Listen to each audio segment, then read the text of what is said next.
Welcome to the Michael Harding podcast. This is the podcast that has no plan, no intention, no reason. I don't edit apart from the editing I do myself personally. And when it comes to the plan of how I arrange the podcasts in a series, there's no numbers on them, there's no sequence on them. To a great extent, it's a very chaotic podcast. And maybe after doing it for 2 years, I want it to be like that. You see, I come into my shed studio on this beautiful morning. Now, it's showery in these first days of August. It's showery here in the hills above Lough Allen in Ireland. But at the same time, the sun breaks through and you get this glistening leaf on the beech trees and the willow trees. And it's just astonishingly wonderful to be here and to be alive. And I come in here and I don't want to create a distance between you and me. I don't want to create a distance that says, this is a podcast in brackets and here's a polished kind of shape and this is the way it works. And, you'd have an introduction and all the rest of it. And it's kind of disembodied. That's what I don't want. I want to be able to feel that you are present with me and that I'm present with you. That even though I come into my room on my own, when I come in to do these podcasts, it's like I have company. It's like I'm speaking with a friend, a companion, or maybe sometimes it's like I'm speaking to a spiritual director. Sometimes you, because of your silence, are actually being, you're channeling wisdom. The listening wisdom of the cosmos is there because somebody is bearing witness to what I'm saying. And in many ways, these podcasts are about testifying to a sense of faith in a world where it's increasingly more difficult to testify to that fact. And so maybe that's the business, maybe you are, for me, the witnesses. So thank you for bearing witness, for being there to listen. And in another sense, I always feel for the hour that I'm here, I'm bearing witness to your silence. Your silence is present in the room and I'm attending to it. I'm acknowledging that you exist.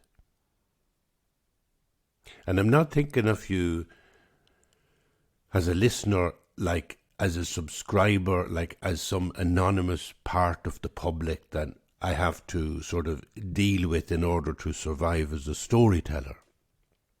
What makes my books, I feel, special, what makes my columns in the Irish Times different, is that I've always tried for 20 years now doing the columns, 10 years doing the books, I've always tried to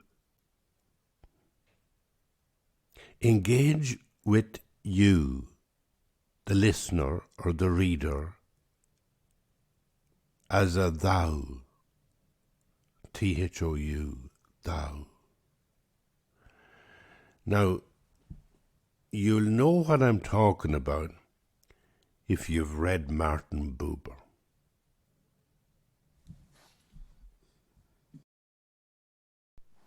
And Martin Buber is somebody I've been thinking about for so many years. He was a philosopher in the 30s, 40s, 50s, 60s. He was getting very fashionable. But he's a very, very big name in philosophy. And he's Jewish. I mean, he's passed away now, but I'm saying he's still alive in one sense in his work. He's Jewish and he carries a huge, rich insight of Jewish culture and Jewish theology. And I've been waiting to do this for so long. I talk about Buddhism and I talk about Christianity and I talk about Islam. And the one that I'll add to that today is Judaism. and the text that I would go for as sort of, the text in Judaism that is just so important, it's this book called I, Thou. I, Thou, Thou. And it's written by him. It's like not a text from scripture. It's not a kind of Abraham or Moses or something. But this is a modern 20th century philosopher. And he's conveying huge ideas from the wisdom tradition of Judaism, particularly about the sense of presence, or being here now, if you like. And he's conveying these within a context of modern existential philosophy. And he is also somebody that seems, and I've only learned this very, very recently, seems to be a huge influence on Gestalt psychotherapy. Now, I know nothing about Gestalt psychotherapy, but then I know nothing about anything. I'm not a scholar. I'm not a teacher. I only share with you my story. And my story is my experience of faith, my experience of using prayer in the Christian tradition, in the Buddhist tradition, to share with you the sense that, what it does to me when I pray. When I use prayer like I would use ordinary psychotherapeutic mindfulness exercises, what does that do to me? And what's the key distinction between prayer and mindfulness in terms of modern practice of mindfulness? And there's one key difference, it seems to me, and that is that, and I'll use Carl Jung, for this. I mean, Carl Jung said that whatever about all the gods, they all originate in the psyche. So once you say that, once you begin to understand the psyche as a system that is almost like enclosed, it creates everything, so that there's nothing in your mind that is from outside your mind, or from outside what is real in the real world. And that is a closed system, and I don't buy it. I don't believe it. It's like imagining that we're all living in a canister, in a big cylinder, and there's a whole lot of us, and we're in this cylinder. And we can survive in the cylinder, but the walls around the perimeter are sort of like walls. And there's nothing outside the wall. And imagine that there are some people within the cylinder who like to tap on the wall because they think they're talking to who's outside. But they're only tapping on the wall. So that's a closed system. I mean, they're tapping on the wall, but it's foolish because there's nothing out there. However, nobody in the cylinder is competent to say that there's nothing out there. So let's suppose for one moment that there is somebody outside the cylinder walking around watching the cylinder. That means that when you tap on the wall on the inside of this big cylinder that you're living in, there is somebody on the outside listening. And let's suppose that the cylinder was devised in this way so that you would never know who was on the outside. You would always be living in hope that there was something on the other side of it. You'd never know, but there would always be a possibility that there was somebody on the other side of it. Well, that's where we are in relation to faith. In other words, there is no God really that we can know. There's no God as an object within the cosmos. There is no God that exists in the way that we understand existence. But in terms of the way that you might say it in Islamic society, everything is God. Everything is, as they might say in Christian terms, everything is on fire with God. Everything is alive. We never get to break through reality because there is only reality. But what's the foundation of reality is what we experience as God. And that comes to another point, that we experience God rather than know God. God is unknowable. And those who tend to objectify God, Martin Buber would say, are very often the furthest ones away from God. So therefore, Martin Buber says at one point that the atheist sitting up in his garret looking out the window might be closer to God than all the religious people who are shouting and roaring about God. Now this is exactly, I think, where we are in the modern day, in Western culture, in Ireland. We're in this space of transition where you can see for over 200 years Western culture has been shedding institutions, letting go of loads of institutions. It's not just to do with Christianity or religion, it's to do with educational institutions, universities, all sorts of the way that society was organized in very formal institutional manners. Well, probably the technology that has arrived over the past century is actually the real driving force that's breaking down those institutions. You think of something like marriage, and then you think of the liberation of women from the oppression of patriarchy, but then you think of contraception, and you think of science, and you think of the way that it's actually science, technology, and healthcare that is facilitating that sense of the institution crumbling. And when the institutions start to crumble in society, it can be a very scary place to be. I mean, it's very difficult for young people, if you think about it. Where do they get positive role models in relation to living a conservative, happy life and having a family? Everything is built towards a sense of change at the moment in society. Everything is positive if it changes, if it's breaking down old institutions. The times, Bob Dylan said, are a-changing. They're changing. Mothers and fathers throughout the land, get out of the way if you can't understand, because the times are a-changing.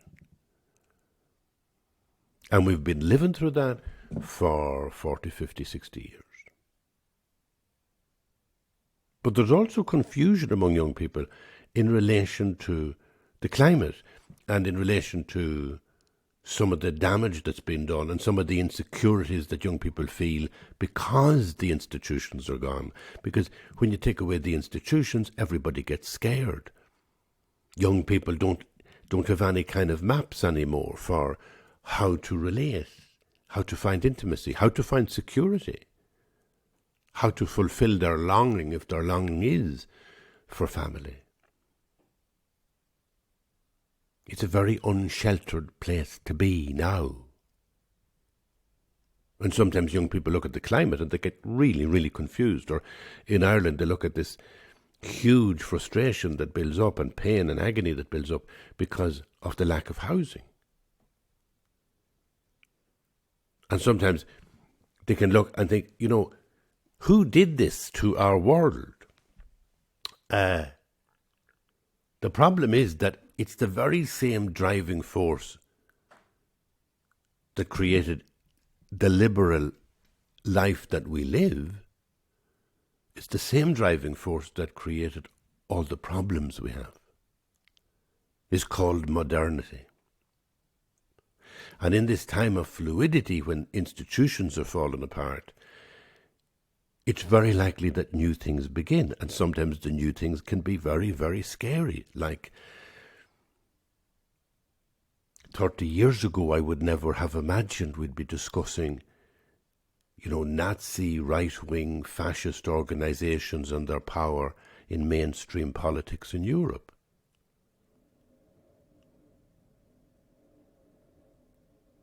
Nobody thought we'd be talking or discussing the possibility that democracy might end in America, or that America might, tear itself apart, either culturally or actually through a civil war. I know that's a bit alarmist, but I have heard American friends who are so exhausted by the whole rancor between left wing and right wing in America. I have heard them saying, in despair, this is going to end in bloodshed. So we wouldn't have imagined these things were going to happen in our lifetime, but they are the kind of things that start to appear when you have a time of change. And if you're listening carefully, you'd also hear something in the distance which is very ominous, and that's my cat, Charlie, at the door. And I don't know what to do with him, because if he keeps crying, he'll interfere with my podcast. And I don't want to let him in because I think that's going to ruin it. So the sun is shining and he's sitting out there, and maybe he'll just kind of settle. It's lovely. I love the way cats follow you around, They follow you around the garden. They follow you around the house. But if I walk to some unusual place in the garden that I haven't been in for maybe, a month or 6 months, if I go down the road outside if I go out the gate and down the road a little bit, sometimes Charlie will follow me. And if I come out to my room, this shed, sometimes, like now, he will follow me. And he wants to get in, and I'm not going to let him in because he'll really disturb our little moment together. And he's now cleaning himself and sitting there in the sun outside the glass patio door, and he's happy enough, so I leave him there. But the problem is, I've forgotten what I was talking about. Well, I was talking about the way that change comes. And change comes and it makes us nervous, and then in a time of change, time when we're, letting go of all the old-fashioned institutions, sometimes it gets very scary because people tend to grasp to extreme institutions. They try and rebuild something quickly, and you get fascism, or you get Nazism, or you get kind of ultra-nationalism. I mean, nationalism can be beautiful and empowering, but it can also be kind of scary if it gets out of control too. In fact, anything is scary if it's a group think, if it's a group situation that says, this is the way we have to behave, and everybody has to behave like this. That's not so good in conventional, old-fashioned societies. It was really bad for individuals, creative people who were, just different. But it's also bad if you get the same thing in a liberal society, which says, well, we got rid of all those old-fashioned institutions, now this is the new way of doing it, and nobody's going to change or do different. So, there you go. It's a time of change, and it's a time of being scared, and in that time, even though there's a tendency to initially look for these terribly dark, extreme ways of finding alternatives to the old-fashioned institutions, don't worry. That would be my opinion. Don't worry. This is a beautiful time, a very lucky time to be alive, because you will see growing in the next few decades, maybe, or few months, who knows. You will see growing. You'll see it already. The shoots are already there of almost kind of a new intimacy with the Godhead, a new intimacy with the divine. When you're very nervous, sometimes it's when you awaken. At the darkest hour, they used to say, is just before the dawn. That's just exactly now where I'm coming from. And if I was using religious language, I would say, it's like a revelation. It's like, in some sense, change change is happening. Institutions are dying and decaying. You don't know where it's going. People get nervous to start creating new institutions, or they start to kind of get very clench-fisted and very aggressive about, holding a new sense of identity together. Very often in nationalism, which is the one that always comes in to replace religion. When you get rid of religious institutions, you find that nationalism becomes very, very strong. And that's going on from America to Russia. It's going on in China. Xi Jinping has created a kind of a sense of aggressive nationalism in China that just wasn't there 30, 40 years ago.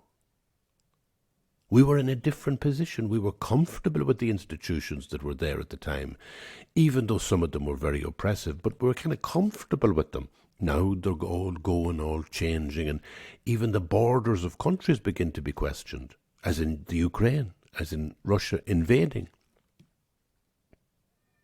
Those decades passed and people didn't think anything like that would ever happen again. They thought everything was settled in the Second World War. The borders of every country after that were inviolable. No more changes. You could really set the map, the global map, in stone. And now, look where we are. It's all kind of crumbling. Not just the institutions now, but like borders, countries beginning to look fragile. And all this thing scares us, and then we turn to these quick solutions, whether it be Brexit or Make America Great Again, or, I can't go into all, but you can see the pattern in every country, and you can see it in just everywhere, that sometimes then that liberal idea becomes in itself clench-fisted, as if it was our last attempt to have some kind of institutional functioning society. And when you do that, it doesn't work. And then you feel, well, we're facing the abyss. But the abyss is actually the best place to be. When you really accept that you don't know, when you know nothing, when you're completely lost, when you're completely confused, when you're almost crucified, and you let go, that's when you begin to hear. And that goes back to the whole idea of the cylinder, if you don't mind me with that mad idea. I'm trying to talk about how modern secular psychology is a closed system. It analyzes the functioning of the mind, the functioning of temperament and emotions and motivation in ways that kind of make sense. And you get traditions, whether it be Freudian or Jungian or Gestalt or whatever, and they all make sense, but they're all kind of in some way enclosed. You're locking yourself into a realism, which is like living in a cylinder and presuming that within that cylinder there's nothing else. It's just a floating cylinder in nothingness. And the other possibility is that if you tapped on the wall of this cylinder that you're living inside, and you kind of knock on the little wall, that there's somebody out there hears you. That you can never prove it while you're inside in the cylinder, but on the other side there is something there.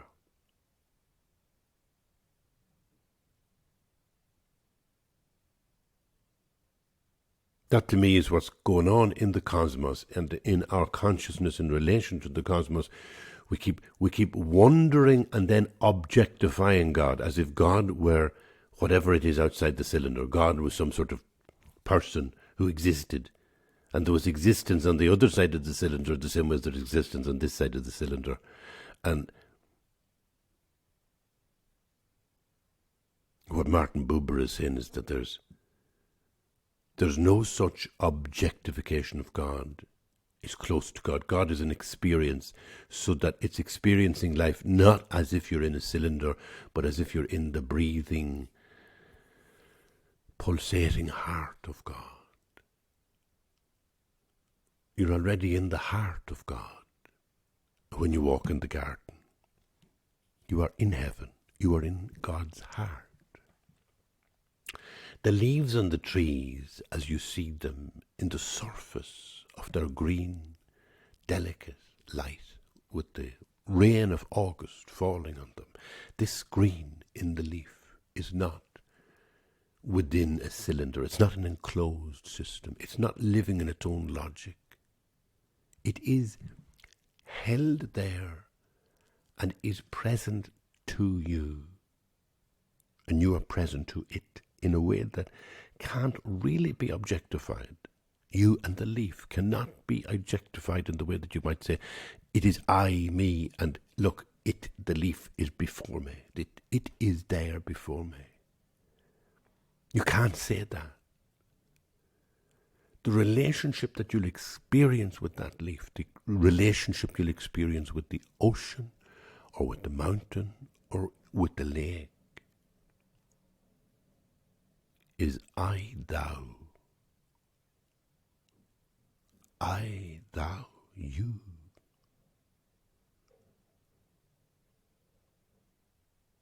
Go alone today somewhere. Go alone to the lake, to some private place. Go to a little corner of your own back garden, or the patio, or just a corner of the room where you have a beautiful plant, and just be alone. Make yourself alone for 5 minutes, and you will know that you're not alone, because what you experience is I, thou. You experience the otherness of being coming to you, manifesting itself as leaf, as begonia, as mountain, or as other human being, as beloved, as wife, husband, child, parent. This is the cosmos. This is being presenting itself to you. And your I, your consciousness, doesn't even exist separate to it. It exists because of it. You become who you are as the cosmos calls you out to the surface. I am here in relationship with you, with the tree, all the time. This intrinsic relationship is like a music, and there is nothing but God and God's music, and that's where we're going. That's where we are going in the next wonderful, exciting generation. That's what this transition is about. This transition, which is all so worrying sometimes to people.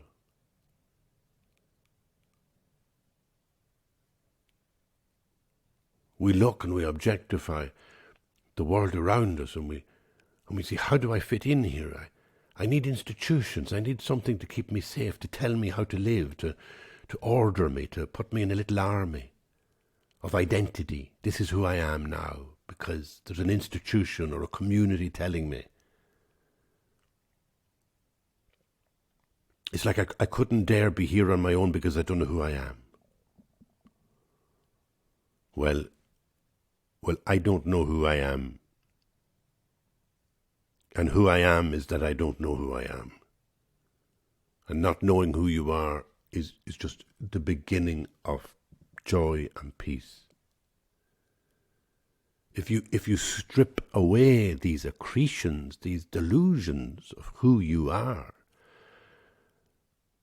they're exactly the things that wear you down, that tire you, that create mental illness. All the ways of who you are. They're like 15 coats you're trying to wear on a hot day, and it's too much. All your different identities. And look at all the way that those identities are put on you because of your kind of collaboration with the institutional way to put it on you. And you want to shake it off. And that's what's been happening too for 100 years, at least, in the West. This sense of shaking off all these institutions like old coats we don't want to be wearing. We don't want to be these things anymore, these identities. We're tired of all this religion, this oppression, this patriarchy. Okay. And then comes the fear. What'll we do with no clothes? And a rush comes to put on something else, to create a different identity, to go from frying pan into the fire. Create a different identity. Modern, new sense of community, new sense of whatever.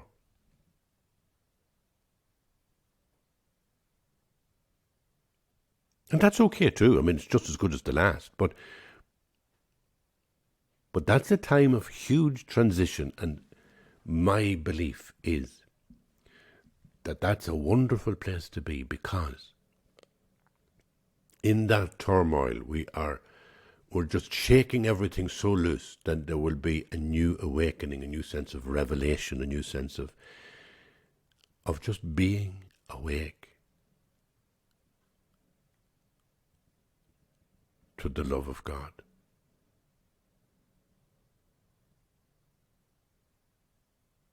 That's my optimistic view, my joyful view. This is the 6th of August. It's my birthday. I was born on this day in 1953, which I think is 69 years ago, and so I begin today my 70th year. I'm 69, but I begin my 70th year, and I'm excited about that. What is man's life? 70 years, or 80 for those who are strong. So 70 years kind of is a real landmark line. And I've so much to say about that. But it'll have to wait for another podcast. I've so much to say about Martin Buber. Not as a scholar, not that I'm going to start explaining his books or anything like that. I would really encourage anybody who's interested to go to YouTube, and you'll find loads of lectures at different levels about the work of Martin Buber. And you'll also find, of course, his own work, the I, Thou book. That book is on Amazon. You'll get it anywhere. You'll get it on audio, in fact. It's heavy enough going now, I have to tell you. It's heavy enough going. Someday we might have fun by actually going through a page of it. I'd love to go through the first page. God, it'd take you about an hour to go through the first page. It's heavy going, but I find the way to get into him, and the way to get into any philosopher nowadays, is go to YouTube and see what's there, you know. And you'll usually get some light, interesting lectures that kind of bring you in gradually into his ideas. And his ideas are essentially about presence, which is the great, great Jewish idea of presence. You see, the one God is an idea that comes from Abraham. And Abraham is the father of the book, father of the whole book tradition, Christianity, Judaism, Islam. They all come from the same single root, which is Abraham. And Abraham, his insight was one God. But we look at that in the wrong way, because we think about God like, again, as an object, as an existing object within the universe. As somebody outside the cylinder, and we're inside the cylinder, and we can't get out, and we don't know what's outside. We're stuck in this cylinder, an enclosed system. So we think there must be somebody on the other side of it. That's to a great extent how we think, and we use that template then when we try to understand religious scriptures.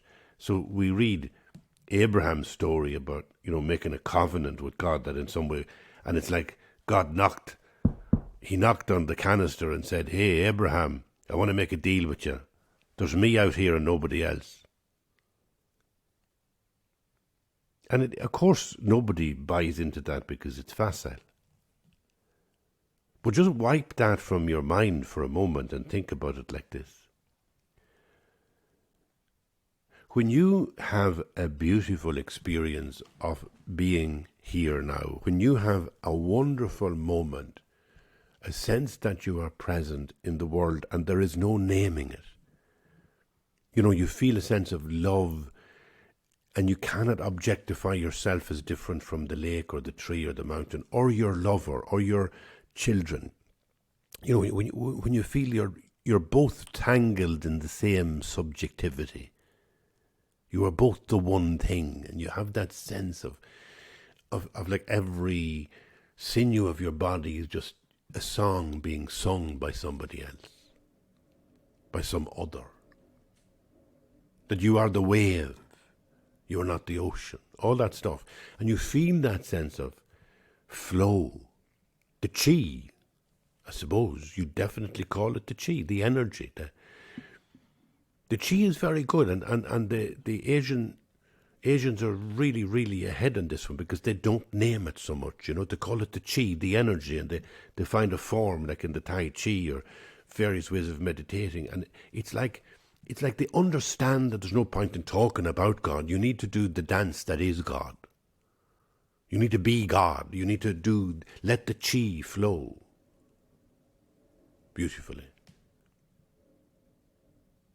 But to go back to Abraham is there, and he's just like, he's having the same insight as you are. He's having that sense. I am held by God. I am awakening to the realization that all this is one thing, one beautiful thing, and therefore he is hearing the voice of God, and the voice he's hearing is the voice that is saying in his heart, there is no God but me. There's, you can crave for money, for anything, sexual pleasure, food, gorge on food. You can want houses, you can want fame, you can want eternity, you can want even heaven itself as something that you want to grasp. All these desires, all this wanting will get you nowhere. There is no God but here and now. Here and now is where you surrender. You surrender in the present moment, letting go of all the ways that you cling to institutions or identities or belongings or pride or future hope or building your great empire. You let go of everything for the sake of just being in the present moment and not naming it. And now you've acknowledged that there is no God but God, but the God. There is no God but Allah. Whereas Abraham's moment. And that kind of realization was manifested, to talk about a covenant like that this was a bargain done. And then there was the ark of the covenant. There was this kind of space that the covenant was inside. And that has a whole history of how that idea of the covenant and the ark of the covenant and where it went and, how it was minded and taken to various places, like at the temple in Jerusalem. And then, somebody would say it ended up in Ethiopia. But look at what happened in relation to Islam. When Islam evolved out of this same linear tradition from Abraham, and they end up with the great Kaaba in Mecca. which is a space, which is this big room. And they said that space in Mecca, that great big shape, draped usually in black, where people go on the pilgrimage to Mecca and they walk round it in circular, and they wear clothes, white clothes. The men wear white clothes to symbolize the death shroud. So it's like the end and ultimate of your whole life is coming in contact with this space that is in Mecca. But this space in Mecca is in Mecca, but it's also in your own heart. It is the space of being present in the here and now, and realizing that in the here and now you can surrender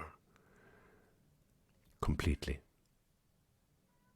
and acknowledge a sense of being present, and the presence of all presence being present in you. That you are not the ocean, but you are just a wave.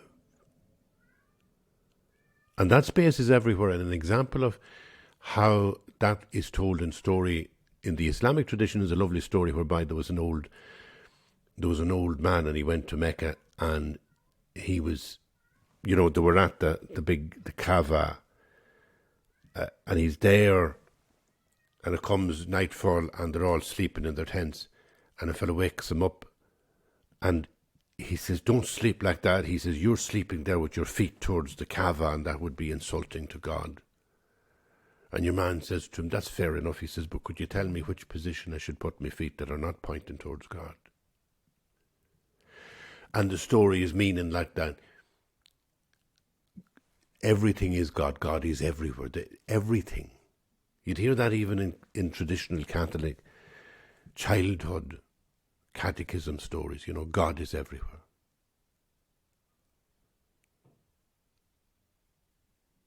We're all in the one moment.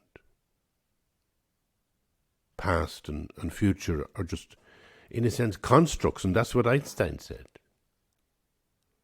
That if you could unravel past and future, you'd realize they're only illusions, that they're in the past, in a reality, and in the future. There is only what is present. We are in this eternal moment. And we're safe, no matter what happens. This is the present, where you let go of all the ways that you were objectifying the world around you. You let go of all the ways you're thinking of the world as some kind of canister, you're living in it, and everything is about objects, and the objects are real. And you begin to realize that you're not living in a closed system. You're living just in a moment called presence. And that is one of the greatest gifts that's come, I think, to civilization through the Jewish tradition from Abraham onwards down, influencing the core ideas in Christianity and influencing the core ideas in Islam, all coming from the great elder tradition of Judaism, being present, the presence of God. There's an extraordinarily wonderful book for artists out there called The Real Presence by George Steiner, and it was written, do you know something? It was written about 40 years ago. I read it 40 years ago. Real Presences by George Steiner. A difficult and tricky book to read too. You'd need to be kind of hard working at the art to want to read it, but it's a powerful book. And it's really about how art in the past 40 years in the West has become very ironic, very cynical, very much a kind of an interrogation of sociological facts in a way that has abandoned its prayerful core. It's the heart of real art is about celebrating presence, being present. That's another story. My cat, again, I think a few seconds ago there you heard him. He's lying scratching himself in the sun outside the glass, and every so often then he decides, oh, I better put another call into this fella to get him out. I don't know what he wants, because I mean he got his breakfast earlier, so it's a big question. Maybe he wants to wish me a happy birthday, seeing that today is the 6th. So much more to go through. I love sharing with you, and things coming up. The Transfiguration, which is the Christian feast on the 6th of August today. There's a big feast. There's a big idea. But for now, I will thank you for being here. Bye-bye.